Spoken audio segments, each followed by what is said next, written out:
ডিপ্লুৰঞ্জনে পত্নীক দিলে বিবাহ বাৰ্ষিকীৰ শ্ৰেষ্ঠ উপহাৰ। বিবাহ বাৰ্ষিকীৰ দিনটোতেই বিজেপি নেতা ডিপ্লুৰঞ্জন শৰ্মাই নিৰ্বাচনী বিজয় উপহাৰ দিলে পত্নীক।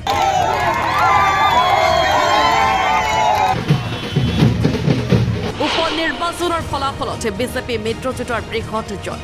অসমবাসীক ধন্যবাদ মুখ্যমন্ত্ৰী ডক্টৰ হিমন্ত বিশ্ব শৰ্মাৰ। তাঞ্জিলকে পিছ পেলাই ডিপ্লুৰঞ্জন শৰ্মা বিজয় হ'ল সামগ্ৰীত।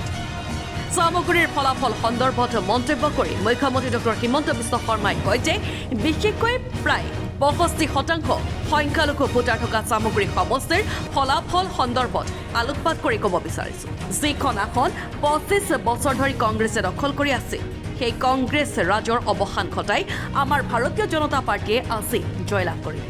ইয়াৰ দ্বাৰা আমাৰ কল্যাণকামী মনোভাৱন্ন কাৰ্যপ্ৰণালীৰ প্ৰতি সন্মানীয় জনসাধাৰণৰ সমৰ্থন আৰু বিৰোধীৰ বিভাজনকাৰী ৰাজনীতিক তেখেতসকলে প্ৰত্যাখ্যান কৰা পৰিলক্ষিত। সামগ্ৰীত কংগ্ৰেছ দলৰ প্ৰাৰ্থী তানজিল হুছেইনৰ 26,000 ভোটত পৰাজয় কৰে। এই জয়ৰ পিছত অনুৰাগীসকলে নাচি বাগি খালে মিঠাই। তানজিলকে পিছ পেলাই ডিপ্লুৰঞ্জন শৰ্মা বিজয় হ'ল। বিজয় লাভ কৰি ডিপ্লুৰঞ্জন শৰ্মাই ক'লে এনেকৈ। সামগুৰিবাসী ৰাইজে 2001 চনৰ পৰা 2024 চনলৈকে যি অৱদমিত ক্ষোভ আছিল, সেই অৱদমিত ক্ষোভৰ বিষয়ে সংঘৰ্ষ কৰি সামগুৰিবাসী ভাৰতীয় জনতা পাৰ্টীৰ অসম গণ পৰিষদৰ ৰাইজ সংঘৰ্ষশীল। তেওঁলোকে এবাৰ মই নিৰ্বাচন খেলাতকৈ তেওঁলোকে ডিপ্লুৰঞ্জন শৰ্মা হৈ ইলেকশ্যন খেলিছিল। তেওঁলোকে ডিপ্লুৰঞ্জন শৰ্মা হৈ পেলাই ইলেকশ্যন খেলিছিল। তেওঁলোকে মই সেইকাৰণে সকলোকে ধন্যবাদ জ্ঞাপন কৰিছোঁ। ৰূপক শৰ্মা ডাঙৰীয়া বিধায়ক আৰু আমাৰ কেইবাজনো বিধায়কে আহি পেলাই ইয়াত আমাৰ সামগুৰিত আহি পেলাই কেম্পেইন কৰিছিল, মোক জিকোৱাত সহায় কৰিছিল। ইয়াত থাকি লৈছিল 10-12 দিন। মই সকলোকে ভাৰতীয় জনতা পাৰ্টীৰ অসম গণ পৰিষদৰ সমূহ নেতৃত্বক মই ধন্যবাদ জ্ঞাপন কৰিছোঁ। আপোনালোকৰ চৰণত মই প্ৰণাম জনাইছোঁ। ডিপ্লুৰঞ্জন শৰ্মা এগৰাকী সাধাৰণ কাৰ্যকৰ্তা আছিলে।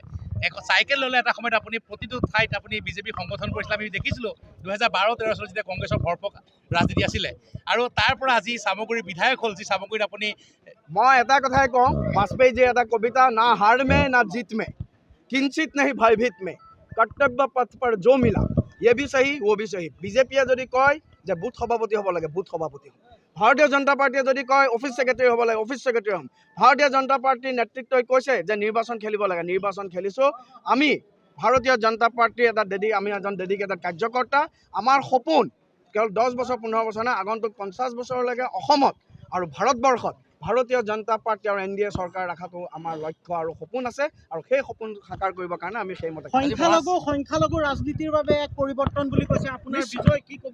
নিশ্চয় মই আপোনালোকক আগতেও কৈছোঁ যে মই যেতিয়া ৰাজনীতি কৰিব আহিছিলোঁ সংখ্যালঘু আমি বিচাৰ বিবেচনা কৰা নাই। এটাই দৃষ্টি, ভাৰতীয় নাগৰিক সকলোকে সমানে লৈ যি কমিউনিকেশ্যন গেপ এটা আছিল, সেই কমিউনিকেশ্যন গেপ দূৰ কৰিবৰ কাৰণে আমি চেষ্টা কৰিছিলোঁ। সকলোৰে লগত ব্যক্তিগত সম্পৰ্ক কৰিছিলোঁ। বুথে বুথে গৈ মিটিং কৰিছিলোঁ। 197টা বুথৰ ভিতৰত প্ৰায় 150টা বুথ 160টা বুথ আমি কভাৰ কৰিছিলোঁ। সকলোৰে লগত আমি চৌপাল বৈঠক কৰিছিলোঁ আৰু নেতৃত্বৰ আশীৰ্বাদ আছিল, নেতৃত্বৰ মাৰ্গদৰ্শন আছিল সকলোৱে। আজি আমাৰ কেইবাগৰাকী জ্যেষ্ঠ বিধায়কে আহি পেলাই সামগুৰিত তেখেতসকলে এটা পঞ্চায়ত, এজন বিধায়ক, এজন মন্ত্ৰী, এটা পঞ্চায়তৰ দায়িত্ব তেওঁলোকে প্ৰভাৰী হিচাপে থাকি কাম কৰিছে। আপোনালোকে ভাবি চাওক, মই কি খেলিছোঁ, মোৰ কাৰণে তেওঁলোকে সকলোৱে খেলিছে। সামগুৰিবাসীৰ ৰাইজ যিসকল ইয়াত আপোনালোকে দেখিছে, ইয়াত সকলো আমাৰ কাৰ্যকৰ্তা সামগুৰিবাসীৰ ৰাইজ ইয়াত মোৰ পিছপিনে থিয় হৈ আছে। এজনে খাটোৱালত 2011 চনত পাৰ্থপ্ৰতিম হাজৰিকাক কাটিছিলে। মুজিবুৰ ৰহমান ডাঙৰীয়াকে ধৰি পেলাই আমাৰ ফখৰুদ্দিন আহমেদ ডাঙৰীয়া, বিৰাজ নন্দী ডাঙৰীয়াকে ধৰি পেলাই আমাৰ সকলো কাৰ্যকৰ্তা, মই কেইজনমানৰ খালি নাম কৈছোঁ। মই আচলতে একো কৰা নাই। সামগুৰিবাসী ভাৰতীয় জনতা পাৰ্টী অসম গণ পৰিষদৰ কাৰ্যকৰ্তা। তেওঁলোকে ডিপ্লুৰঞ্জন শৰ্মা হৈ কাম কৰিছিল। তেওঁলোকে ডিপ্লুৰঞ্জন শৰ্মাৰ বাণীসমূহ লৈ গৈছিল। মই নিমিত্তেহে আছিলোঁ। আমাৰ ভাৰতীয় জনতা পাৰ্টীৰ অসম গণ পৰিষদৰ সমূহ কাৰ্যকৰ্তা, সমূহ নেতৃত্বক মই তেওঁলোকৰ চৰণত মই প্ৰণাম জনাম। মাননীয় মুখ্যমন্ত্ৰী মহোদয়, মাননীয় ৰাজ্যিক সভাপতি মহোদয়, দলৰ নেতৃত্বত যি বিশ্বাস ৰাখিছিল, মাননীয় মুখ্যমন্ত্ৰী মহোদয়ে ডেইলি 3-4 বাৰকৈ খবৰ ৰাখিছিল। তেখেতৰ যিটো ভিজন আছিল, তেখেতৰ যিটো উন্নয়নৰ ভিজন আছিল, এই উন্নয়নৰ ভিজনক আৰু মই এটা কথা পুনৰাই কৈছোঁ, মোৰ এতিয়া দায়িত্ব।